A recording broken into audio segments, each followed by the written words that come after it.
Hello all, welcome to story Walt. నేను రిజ్వానా. జీవన తరంగాలు నవల 11వ భాగం. నీకేం భయం లేదు రోజా, వాళ్ళు మనలాంటి వాళ్లే. నువ్వు వాళ్లల్లో ఇట్టే కలిసిపోతావు. లావణ్య అయితే మరీను 5 నిమిషాలు మాట్లాడితే చాలు ఆప్తమిత్రురాలిలా అయిపోతుంది. రాధని చూస్తే నువ్వు వదలవు. మాట రాదన్న మాటే గాని అసాధ్యురాలు. బంగారపు బొమ్మలా ఉంటుంది.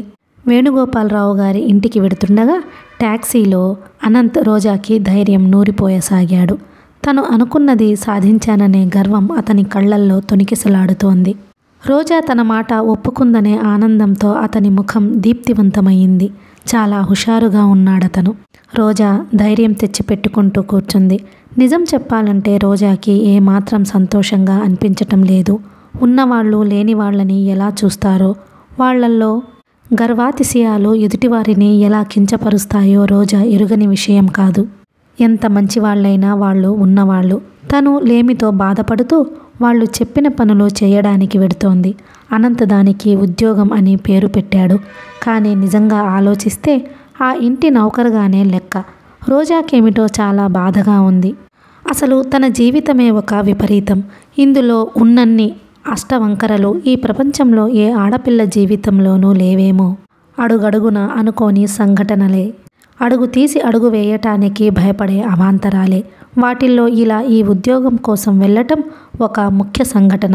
రోజాకి పరిస్థితులన్నీ ఏకమై మూకుమ్ముడిగా తనని ఈ ఉద్యోగం వైపు నెట్టుతున్నాయనిపించింది. వాటికి ఎదురు తిరిగి పెనుగులాడే శక్తి లేక లొంగిపోతోంది తను. ఏం చెయ్యాలి? ఇంతకంటే ఇంకో మార్గమే లేదు.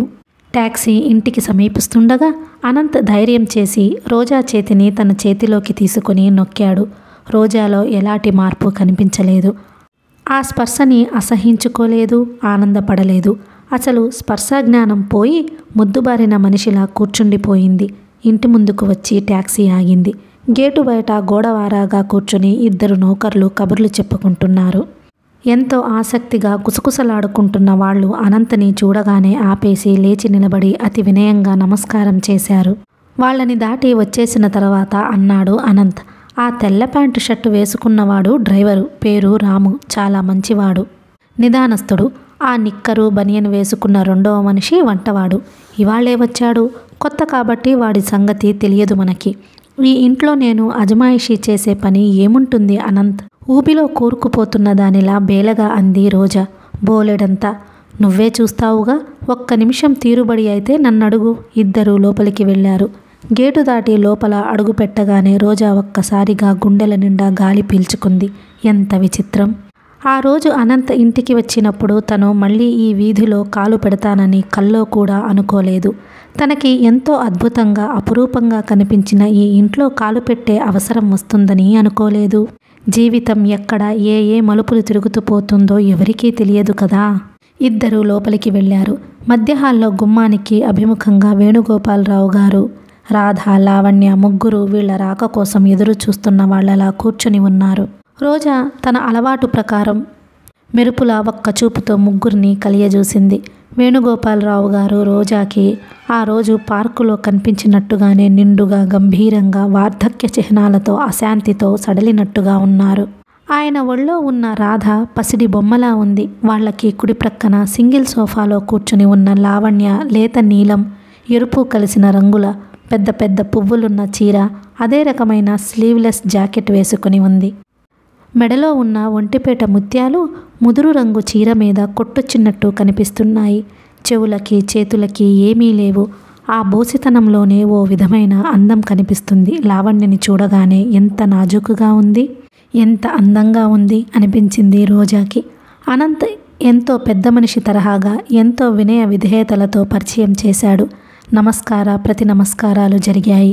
వేణుగోపాలరావు గారు రోజా లోతుపాతులు గమనిస్తున్నవాడిలా పరీక్షగా చూశారు. లావణ్య సాదరంగా నవ్వుతూ లేచి రోజాకెదురుగా వచ్చి 2 చేతులు పట్టుకుంది. అనంత్ తీసుకువచ్చిన వ్యక్తి కాబట్టి మీరు కూడా మా అనంతలాగానే మంచివారై ఉంటారని అనుకున్నాను అంది ఆదరంగా. రోజా చిరునవ్వుతో సమాధానమిచ్చింది. అభిప్రాయాలు ఏర్పరచుకుని మనుషుల్ని చూసే కంటే మనుషుల్ని చూసిన తరువాత అభిప్రాయాలు నిర్ణయించుకోవడం మంచిదేమో. లావణ్య క్షణం సేపు అర్థం కాని దానిలా నొసలు చిట్లించి చూసింది. ఆ వెంటనే తల వెనక్కు వాల్చి మగవాళ్లలా ఓహోహో మార్వలెస్ అంది. లావణ్య స్వరం ప్రశాంతంగా ఉన్న ఆ పరిసరాల్లో ప్రతిధ్వనించింది.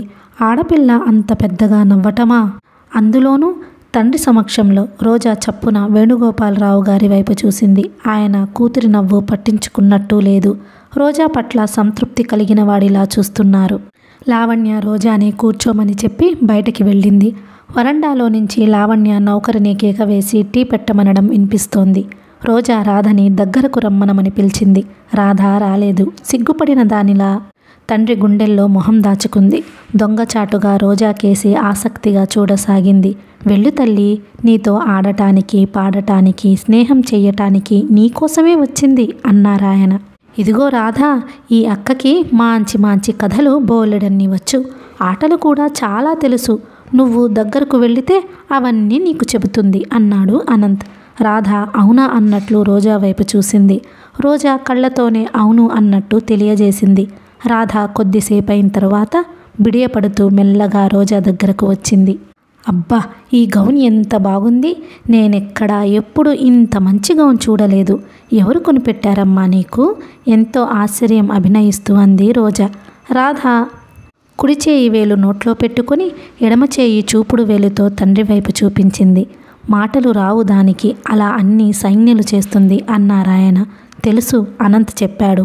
రోజా రాధను దగ్గరగా తీసుకుంటూ అంది. ఈ ప్రపంచంలో ఎన్ని రకాల దురదృష్టవంతులున్నారు.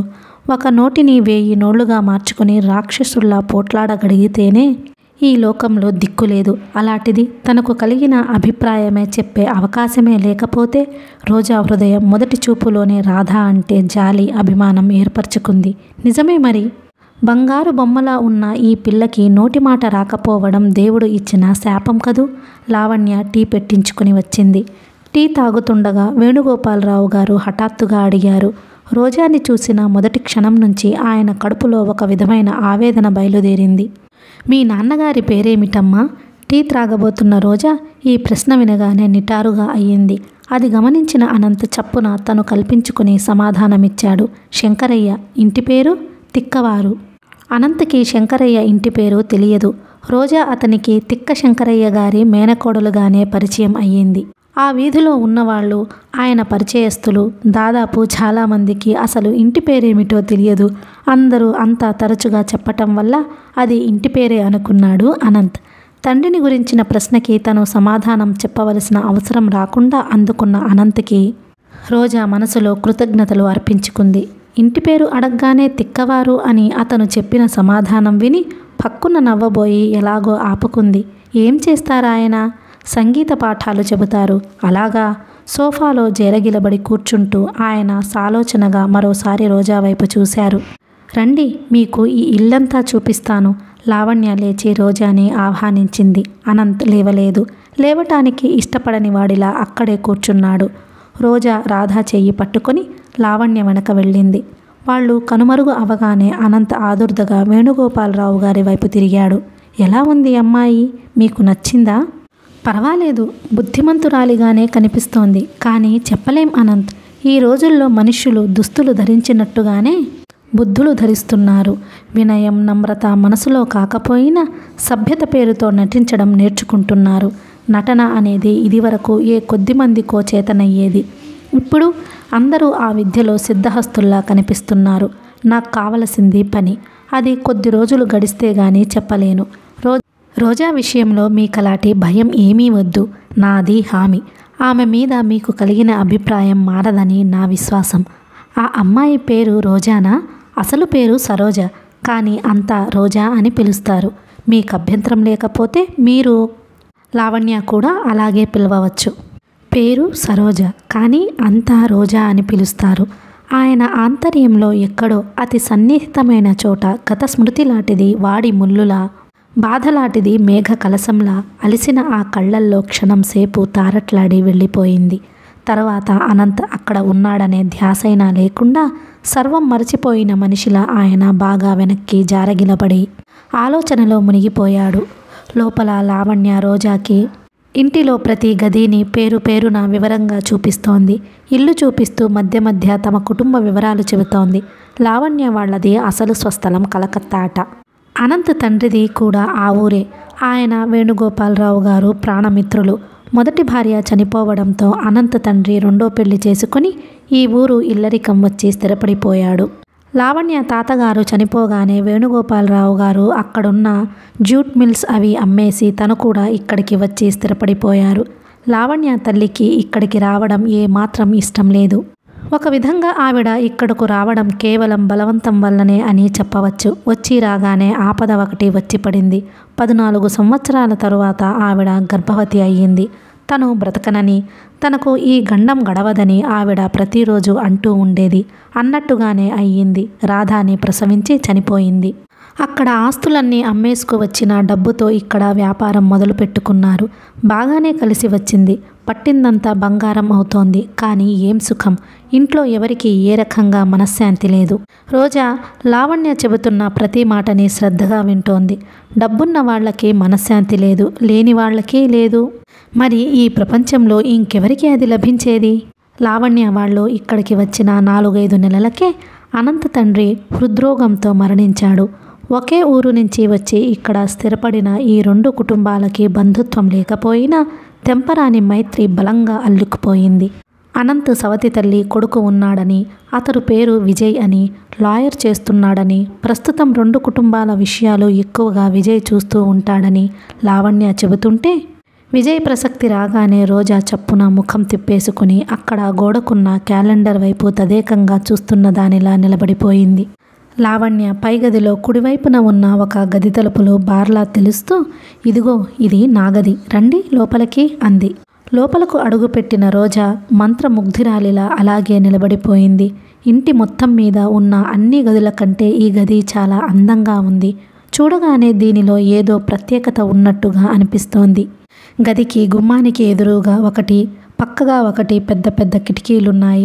మంచం, దాని మీద ఉన్న పరుపు దిళ్ళు, వాటి గాలీబులు, దోమతెర, కిటికీల గుమ్మానికి ఉన్న పరదాలు, మంచం దగ్గర రోజ్వుడ్ టేబుల్ మీద ఉన్న టేబుల్ లైట్, దాని పక్కనే ఉన్న ఫ్లవర్ వేస్ అన్నీ ఖరీదు గలవిగా, అపురూపంగా, అందంగా ఆ ఇంటి ఐశ్వర్యాన్ని చాటే ప్రతినిధులుగా ఉన్నాయి.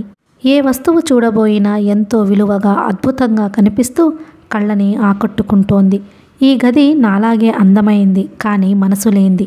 ఈ గదిలో పడుకొని ఒక్కొక్కసారి నేనెంత ఒంటరితనం అనుభవిస్తుంటానో ఆ దేవుడికి తెలుసు. కిటికీ పరదాలు పక్కకు లాగుతూ అంది లావణ్య. రోజా కిటికీ దగ్గరగా వెళ్ళి వాటిల్లో నుంచి క్రిందకు చూసింది. అక్కడ నుంచి చూస్తే క్రింద పల్చటి లాన్, బార్డర్గా పెంచిన పూల మొక్కలు కనిపిస్తున్నాయి. లావణ్య రోజా దగ్గరగా వచ్చి చేయి పట్టుకుంటూ అంది, మీరు ఈ ఇల్లు నచ్చలేదని, ఈ ఉద్యోగం నాకు వద్దని అనరుగా? రోజా చప్పున లావణ్య వైపు తల తిప్పి చూసింది. మిమ్మల్ని చూడగానే నా కోసమే వచ్చినట్టుగా అనిపించింది. అనంత్ మీ గురించి చెబుతుంటే మంచివారై ఉంటారనుకున్నాను.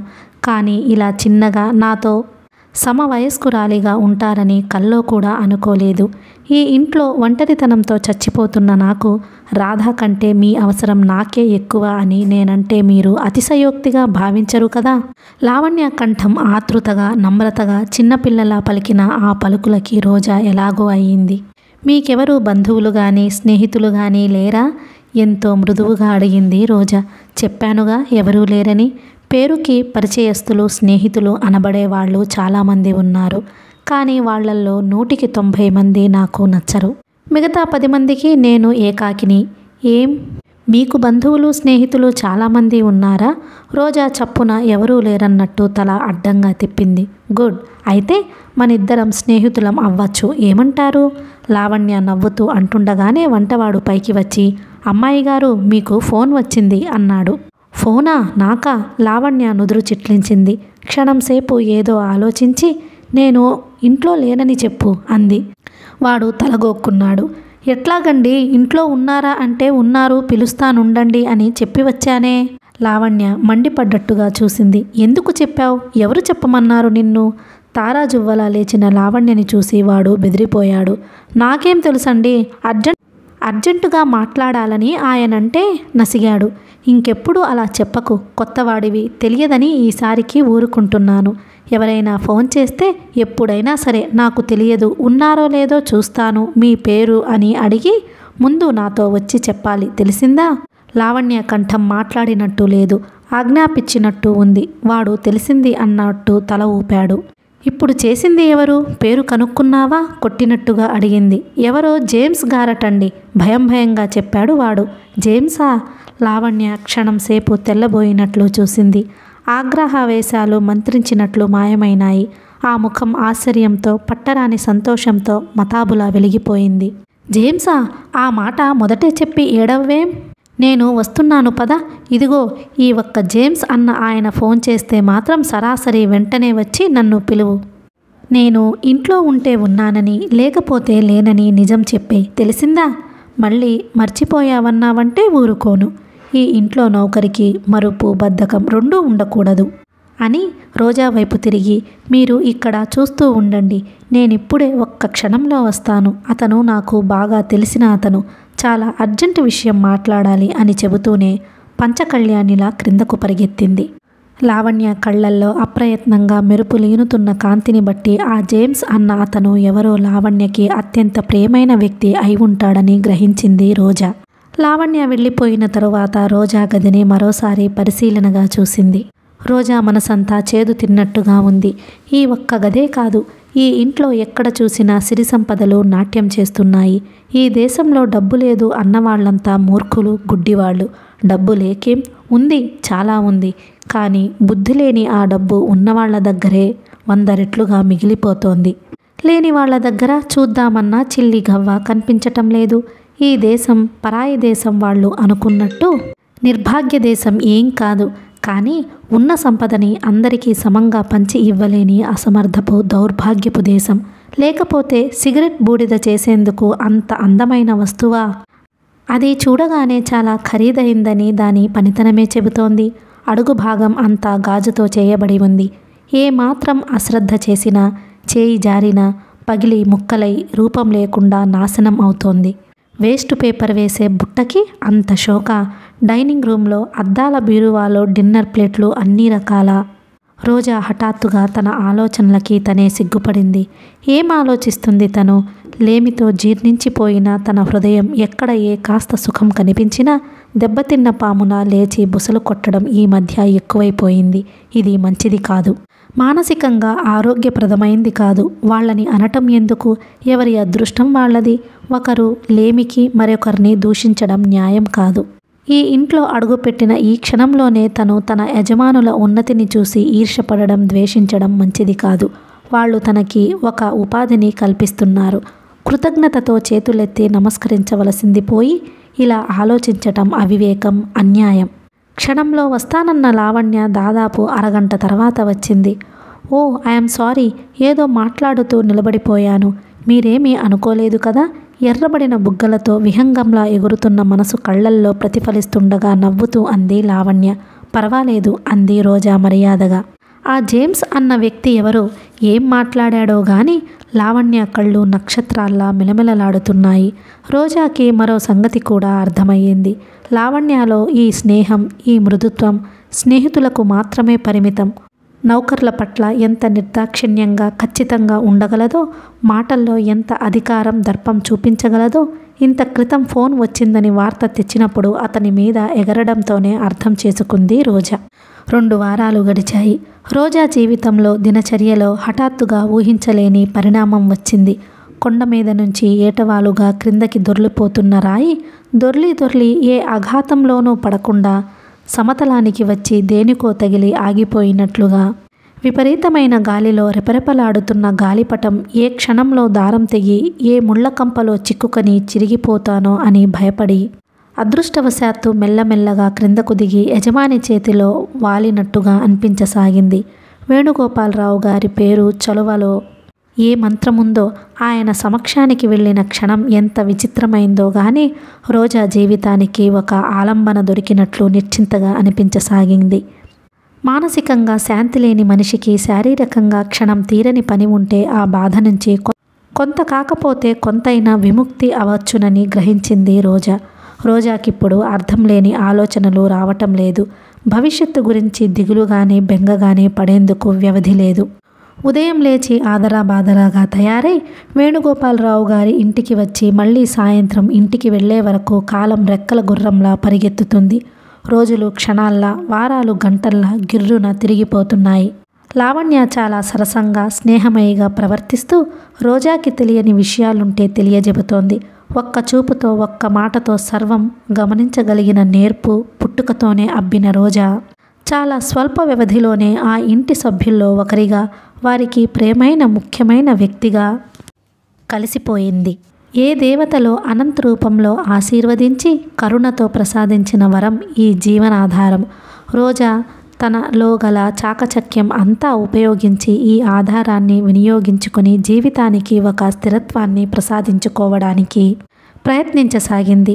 రోజా ఉద్యోగంలో చేరిందని వినగానే ఇరుగు పొరుగు ఏమిటా ఉద్యోగం, జీతం ఎంత అంటూ సుందరమ్మని 1,00,000 ఆరాలు తీశారు. తెలివిగల సుందరమ్మ జీతం సంగతి చెప్పింది కానీ రోజా అక్కడికెళ్ళి ఏం పని చేస్తుందో మాత్రం చెప్పలేదు.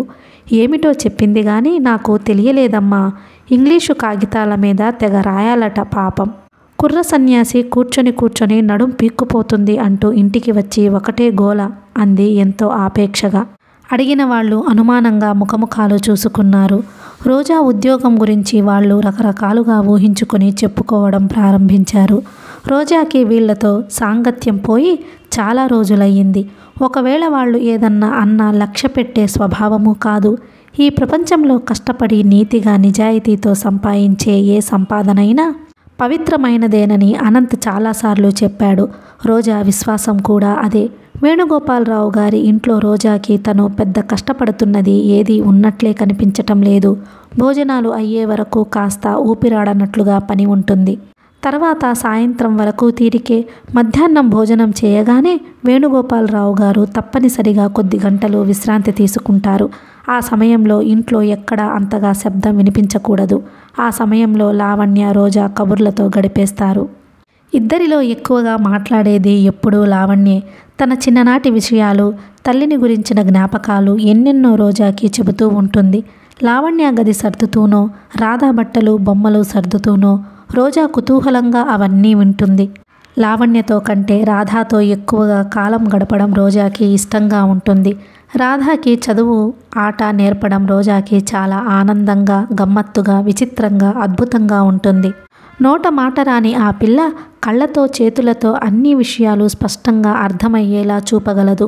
తను చెప్పే విషయాలు నేర్చుకోవడానికి రాధా పడే కుతూహలం, చూపే ఆరాటం ఒకసారి గమనించినప్పుడు ఆ పిల్ల పట్ల జాలితో, సానుభూతితో హృదయం ఆర్ద్రమైన రోజాకి ఒక్కసారి చేతులు రెండూ చాచి ఆ పిల్లని గట్టిగా హృదయానికి హత్తుకోవాలనిపిస్తుంది.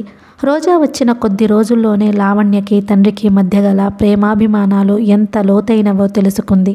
తల్లి లేని ఇంట్లో సహజముగా మరింత ఆదరం, ఆత్మీయతతో ఏకం కావలసిన ఆ ఇరువురు ఎడముఖం పెడముఖంగా ఉండడం, సాధ్యమైనంత వరకు ఒకరిని ఒకరు తప్పించుకొని తిరగాలని చూడడం రోజాకి చాలా విచిత్రంగా అనిపించింది. లావణ్యకి తండ్రి పట్ల గౌరవం కానీ, లక్ష్యం కానీ లేవు. ఆయనకి కూతురి పట్ల ఉందో లేదో ఆ భగవంతుడికే తెలియాలి. కానీ చిన్న కూతురితో మాట్లాడేటప్పుడు ప్రతిధ్వనించే సరళత్వం, చనువు పెద్ద కూతురి సమక్షంలో లీల మాత్రంగా కూడా కనిపించవు. ఇద్దరి మధ్య డబ్బు ఒక్కటే సంబంధం అని గ్రహించింది రోజా. రోజా క్రమంగా మామూలు మనిషి అవుతున్నందుకు, తన బాధలు మర్చిపోయి వీళ్ల సమస్యల్లో లీనమవుతున్నందుకు అనంత్ చాలా సంతోషించసాగాడు. అతనికి కోరినది సాధించగలిగాను అనే సంతృప్తి కలగసాగింది. రోజా వచ్చిన 4-5 రోజులకి వేణుగోపాలరావు గారికి చాలా సుస్థి చేసింది. దాదాపు మృత్యు ముఖంలోకి వెళ్ళి మళ్ళీ బయటపడ్డారని చెప్పవచ్చు. అది తలుచుకుంటే రోజాకిప్పుడే కాదు, ఎప్పుడైనా సరే ఒళ్ళు జల్దరిస్తుంది. ఆ రోజు సాయంత్రం వేళ లావణ్య క్లబ్కి వెళ్ళింది. వేణుగోపాలరావు గారు ఆరు బయట లాన్లో పడక్కుర్చీ వేసుకుని కూర్చొని ఉన్నారు. రాధ ఆయనకెదురుగా క్రింద కూర్చొని రోజా ఆ రోజు నేర్పిన ABCDలు దిద్దుతోంది. వంట ఇంట్లో సాయంత్రం వంటకి ఏం కావాలో అన్నీ వివరంగా చెప్పి రోజా బత్తాయిల రసం తీసి వేణుగోపాలరావు గారికి ఆయన వేసుకోవలసిన మందు, రసం తెచ్చి ఇచ్చింది. ఆయన అది తాగుతుంటే తను రాధా ప్రక్కన కూర్చొని సరిగ్గా దిద్దుతుందో లేదో చూడసాగింది. చల్లటి సాయంత్రం. మాలి అప్పుడే మొక్కలన్నిటికీ నీళ్లు పెట్టి వెళ్ళాడు.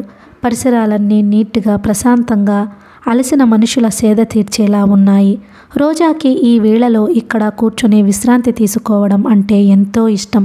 బత్తాయి రసం తాగుతున్న ఆయన మర్నాడు రోజా తండ్రిని వెంటబెట్టుకుని తీసుకురమ్మని చెప్పాడు. ఇది వరలో 1-2 సార్లు తండ్రి గురించి ఇలాగే ప్రసక్తి వస్తే రోజా నేర్పుగా అక్కడ నుండి సమాధానం చెప్పకుండా వెళ్ళిపోయింది. కానీ ఇంటికి వెళ్ళిన తరువాత రోజాకి ఎలాగో అనిపించసాగింది. అనంత్ ఉన్న విషయం చెప్పేస్తే పోయేదానికి ఇలా ఎందుకు చేశాడో అర్థం కాలేదు. అందుకే ఈరోజు రోజా ఆయన ముందు ఉన్న విషయం బయట పెట్టేస్తే తనకి తండ్రి లేడని, మేనమామ దగ్గర పెరిగి పెద్ద అయ్యానని ఇంచుమించు వివరాలన్నీ చెప్పేసింది. బత్తాయి రసం తాగుతున్న ఆయన గ్లాసు సగంలో ఆపేసి ముందున్న స్టూలు మీద పెట్టేస్తూ రోజా ఇంటి పేరు, తల్లి పేరు, మేనమామ పేరు అన్నీ అడిగారు.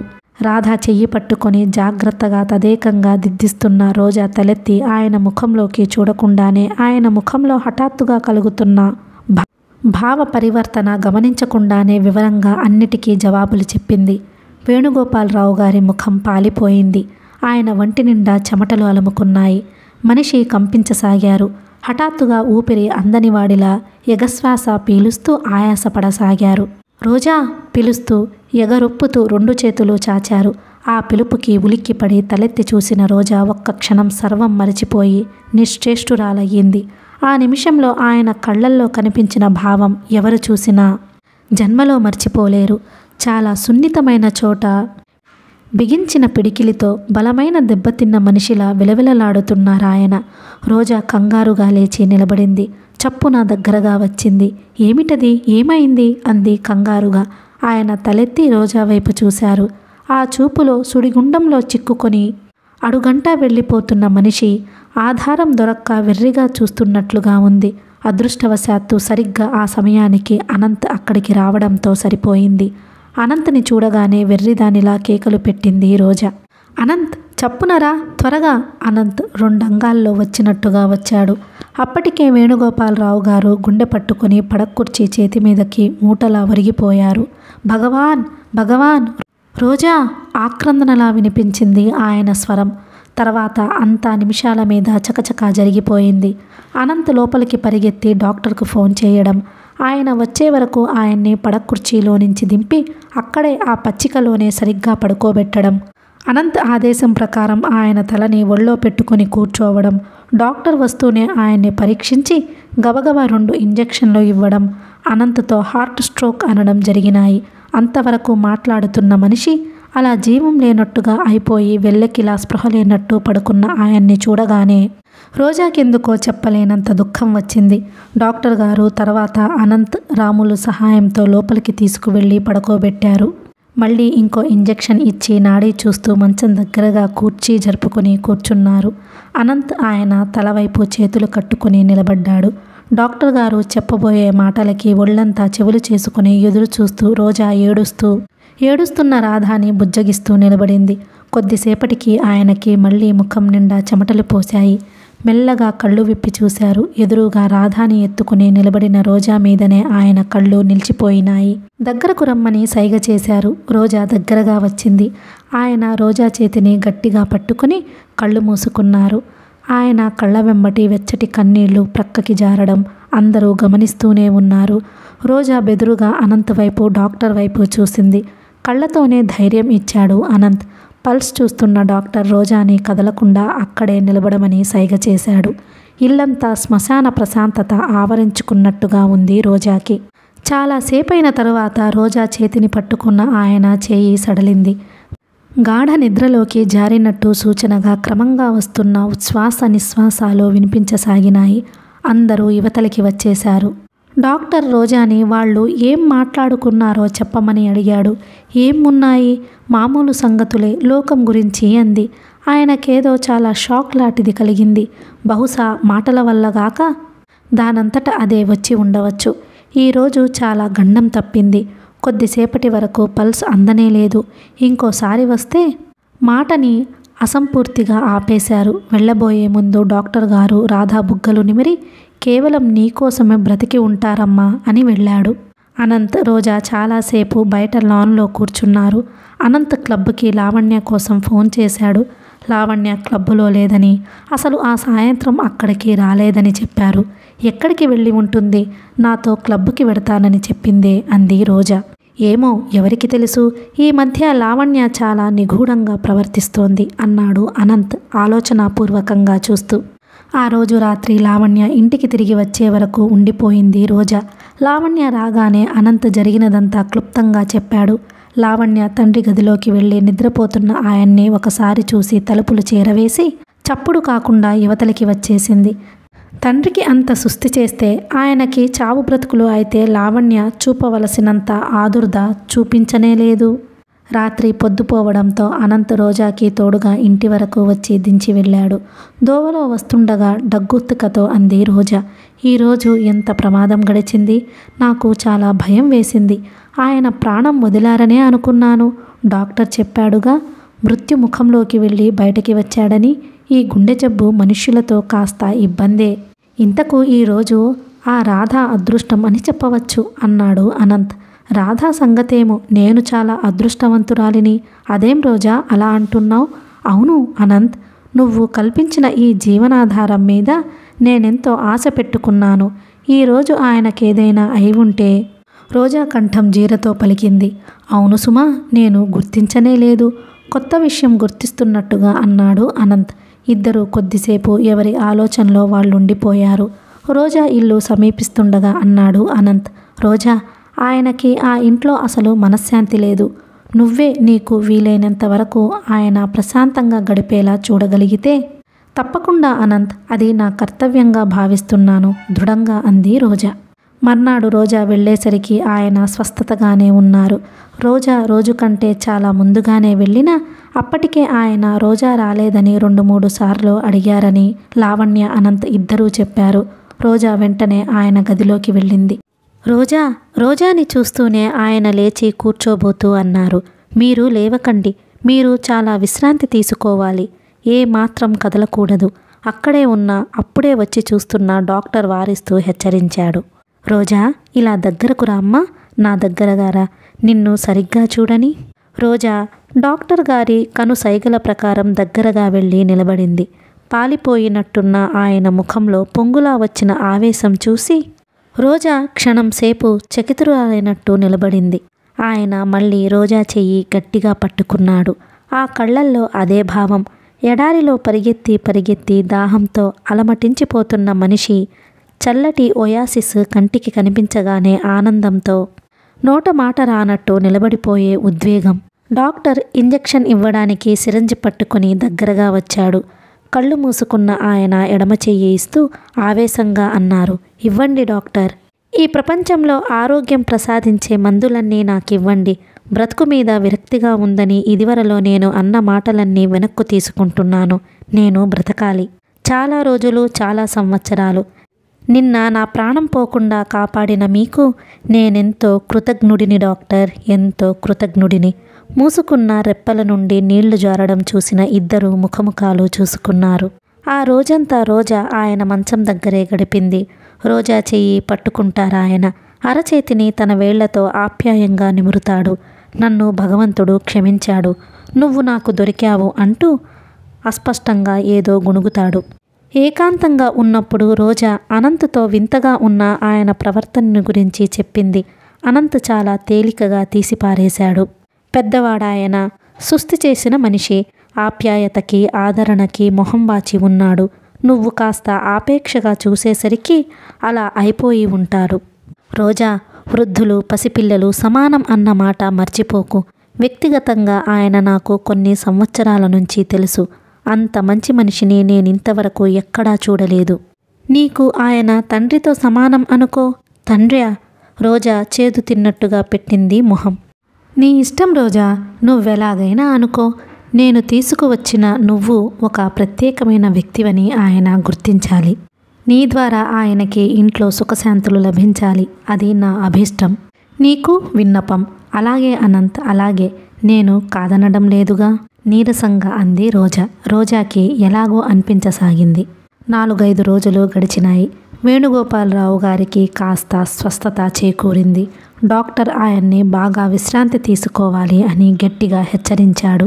రోజా అహర్నిశలు ఆయన్ని కంటికి రెప్పలా కాపాడుతూ సపర్యలు చేయసాగింది. నీ రుణం జన్మలో తీర్చుకోలేనమ్మా అనేవారాయన. అయ్యో అలా అనకండి, ఆ మాట అనవలసింది నేను, మొహమాటంగా అనేది రోజా. నిజం చెబుతున్నాను తల్లి, ఇదివరలో నాకు కలిగిన బాధలకి ఆత్మహత్య చేసుకుని ఈ తనువు వదిలించుకోవాలని చాలాసార్లు అనుకున్నాను.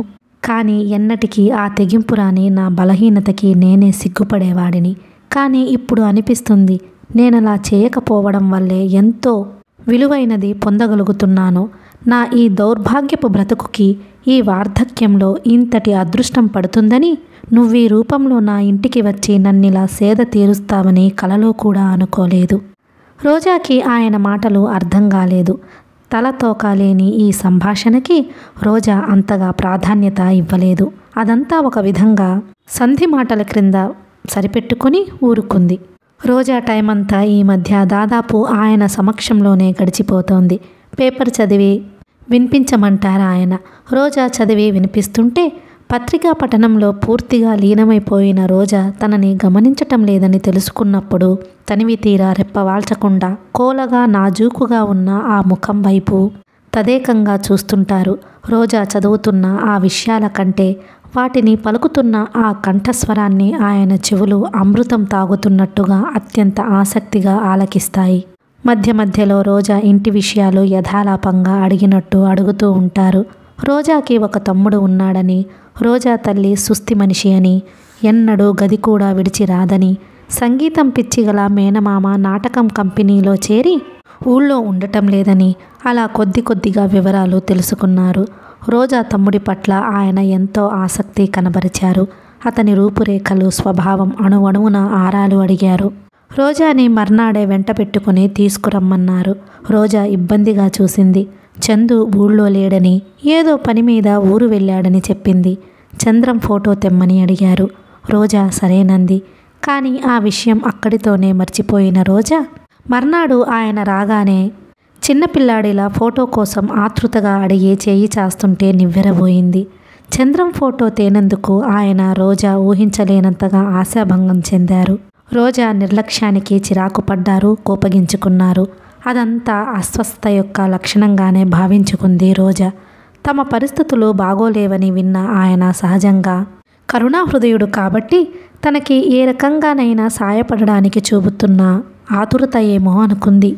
గుండె జబ్బు వాళ్ళకి ఏది వచ్చినా విపరీతంగా ఉంటుందని అనంత్ చెప్పనే చెప్పాడు. ఆయనకి ఆ మధ్యాహ్నం మళ్ళీ కొద్దిగా గుండెల్లో నొప్పి వచ్చింది. డాక్టర్ వచ్చి చూసి ఇంజెక్షన్ ఇస్తూ, మీరు విశ్రాంతి తీసుకోకపోతే లాభం లేదు, మధ్యాహ్న వేళల్లో మీరు నిద్రపోవటం లేదని ఈ అమ్మాయి చెబుతోంది, తర్వాత విచారించి ప్రయోజనం లేదు, మీ ఇష్టం అన్నాడు. ఈ అమ్మాయితో మాట్లాడడమే నాకు పెద్ద విశ్రాంతి డాక్టర్, చిన్నపిల్లాడిలా అన్నారాయన. డాక్టర్ కూడా ఆయన మాటల్ని చాదస్తంగా అర్థం లేనట్టుగా తీసుకున్నాడు. వెళ్లే ముందు రోజాని ప్రక్కకు పిలిచి ఆయన్ని వీలైనంత ఎక్కువగా నిద్రపోయేటట్టు చూడమని, ఆయన పిలిచిన ఆ పరిసరాల్లో ఉండవద్దని హెచ్చరించాడు. రోజా అలాగేనన్నట్టు తల ఊపింది. రోజా డాక్టర్ మాటలు శ్రద్ధగా పాటించింది. మరో 2-3 రోజులు గడిచినాయి. వేణుగోపాలరావు గారికి ఇప్పుడిప్పుడే బాగా స్వస్థత చేకూరుతుంది. అనంత్ చెప్పిన మాట నిజమే. ఆయనకి కులాసా చిక్కుతున్న కొద్దీ ఆ వెర్రిగా మాట్లాడడం, పిచ్చిగా ప్రవర్తించటం క్రమంగా తగ్గింది.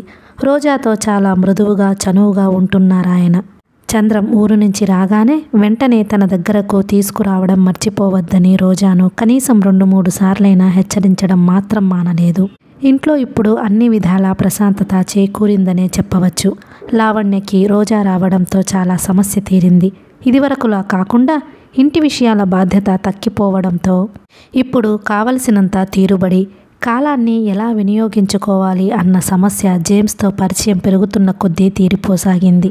డబ్బు కోసం తండ్రి ఎదుట పడే అవసరం కూడా లావణ్యకి తగ్గిపోయింది. అవసరం అయినప్పుడు రోజాతో కబురు చేస్తోంది. రోజాకి ఆయన ఏ లెక్చర్ ఇస్తాడో ఆ భగవంతుడికే తెలియాలి.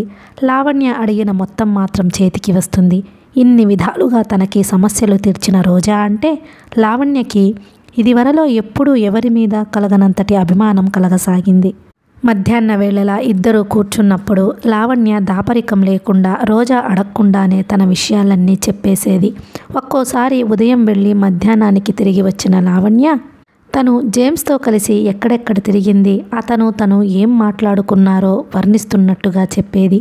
అత్యంత అంతరంగికంగా శృంగారభరితంగా ఉన్న ఆ మాటలు వింటుంటే రోజా ముఖం సిగ్గుతో ఎర్రబడేది. ఒక్కోసారి ఆ పైన ఇక వినలేనట్టుగా ఏదో పని కల్పించుకుని అక్కడ నుంచి పారిపోయేది. ఆ రోజు సాయంత్రం 3 గంటల వేళ వేణుగోపాలరావు గారికి రాత్రి నిద్రలో మెడ దగ్గర నరం పట్టి నొప్పి చేసింది. భోజనం చేసి నిద్రపోయి లేచిన ఆయన రోజాని పిలిచి వేడి నీళ్లు మరగపెట్టి తీసుకురమ్మనమని, నొప్పి చేసిన చోట అమృతాంజన్ రాసి కాపు వేసుకుంటానని చెప్పారు.